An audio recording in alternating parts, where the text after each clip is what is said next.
This is problem 8-50, it's on page 408. The 3 megagram front-wheel drive truck, or SUV, has a center of mass at G. Determine the maximum mass of the log that can be towed by the truck. The coefficient of static friction between the log and the ground is 80%. The coefficient of static friction between the front wheels of the truck and the ground is 40%. The rear wheels are free to rotate, or free to roll. Assume that the engine of the truck is powerful enough to generate a torque that will cause the front wheels to slip. So in other words, we can generate a maximum friction. We can take full advantage of the friction coefficient under the front tires. So here's the ground and here's the log being pulled. There's a rope attached to it of some sort. The friction coefficient between the log and the ground is 80%, and my best rendition of an SUV is coming up. Not too good, but there it is. The spacing between the center of gravity and the front wheel is given as 1.2 meters, and the spacing between the center of gravity and rear wheels 1.6 meters. Now it's the front wheels that drive. And so the only friction coefficient that matters for the vehicle is the coefficient of friction under the front wheels, and that is 40%. Now the mass of the SUV is 3 megagrams.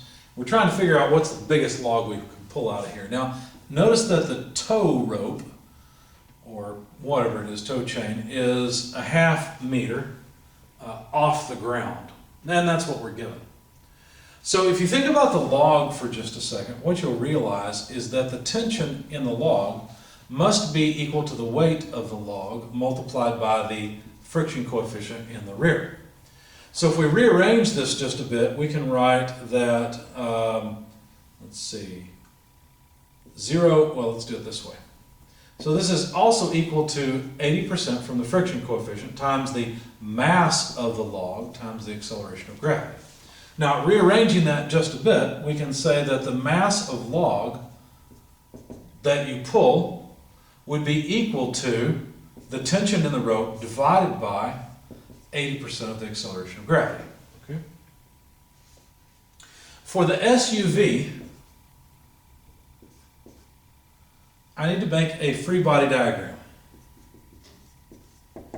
And so another rendition of the poor SUV, and then we'll leave it alone. Something like that. Looks more like a minivan, but there it is. There must be a normal force at the front wheels and a normal force at the rear wheels in order to support the weight of the vehicle. Of course, there is also tension due to the log that's being pulled. And what is it that's generating that tension? Well, it's the engine. How? By pushing against the ground. And so the ground pushes back this way. This is counterintuitive to students often because they want to think that, you know, something's, I think they think of the wheel, the front wheel, turning forward and pushing back on the ground. And that's actually right. The wheel is pushing on the ground this way, but the ground's pushing on the wheel equal and opposite in the other direction.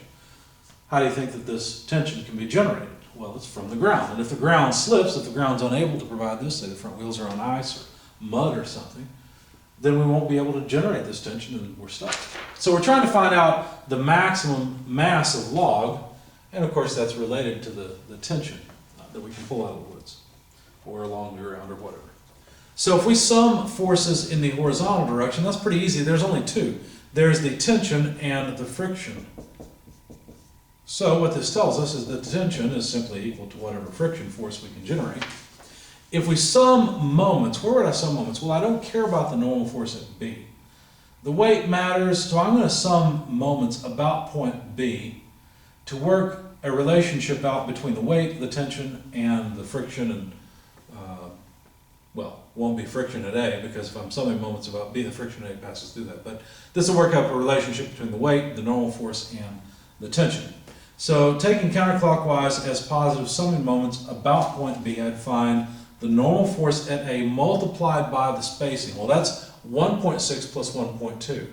So that sum is 2.8 meters. Okay? And that is a positive moment about B. The weight causes a negative moment. So the weight has a moment arm from B of 1.6 meters. And what else? Well, the tension also causes a positive moment. The tension has a moment arm of a half meter, so plus tension times 0.5 meters. But that's it. Those are the only forces that cause a moment about point B. Now, the friction force at A, let's not do that, let's just write over there. The friction force at A, at maximum, would be the friction coefficient under the front wheels times the normal force at A. So we can rearrange this and say that the normal force at A would be the friction coefficient, or the friction force at A, divided by the friction coefficient at A. So, what can we do with that? Well, let's see, we can plug this in here. The normal force for A. So let's do that.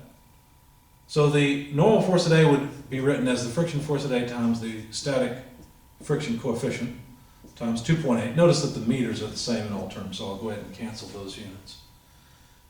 And what else? Well, the tension, we already know, is equal to the friction force. So let's leave this on the same side of the equation, since it has the friction force, and write half of Fa. And then let's take the other term that involves the weight to the other side and write weight times 1.6. Okay? Now what this allows me to do, of course, is solve for the friction force at A. Okay?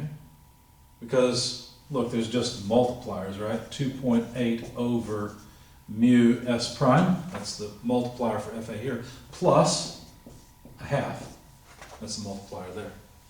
And so solving for the friction at A, we get let's do it this way. It's the weight of the vehicle times 1.6 divided by 2.8 over the friction coefficient. But we know the friction coefficient is 40% and then plus a half. Now, of course, the weight itself is simply mg, the mass of the vehicle times the acceleration of gravity. And so when you plug all these numbers into your calculator, you find this is 0.213 repeating mass acceleration of gravity. So that's the frictional force. But the frictional force is also the tension. So 0.213 repeating mg divided by 80% of the acceleration of gravity. You notice that gravity cancels. The acceleration of gravity cancels.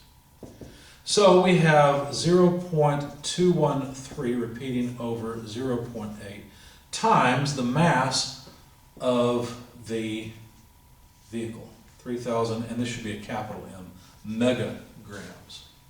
So we just need to plug these into our calculator, and you find that this comes out to 0.8 megagrams as the maximum mass of log that this 3 megagram vehicle can pull out. Another way to write this is 800 kilograms. That would be the maximum mass of log, assuming all of this is accurate, that the SUV can pull along the ground.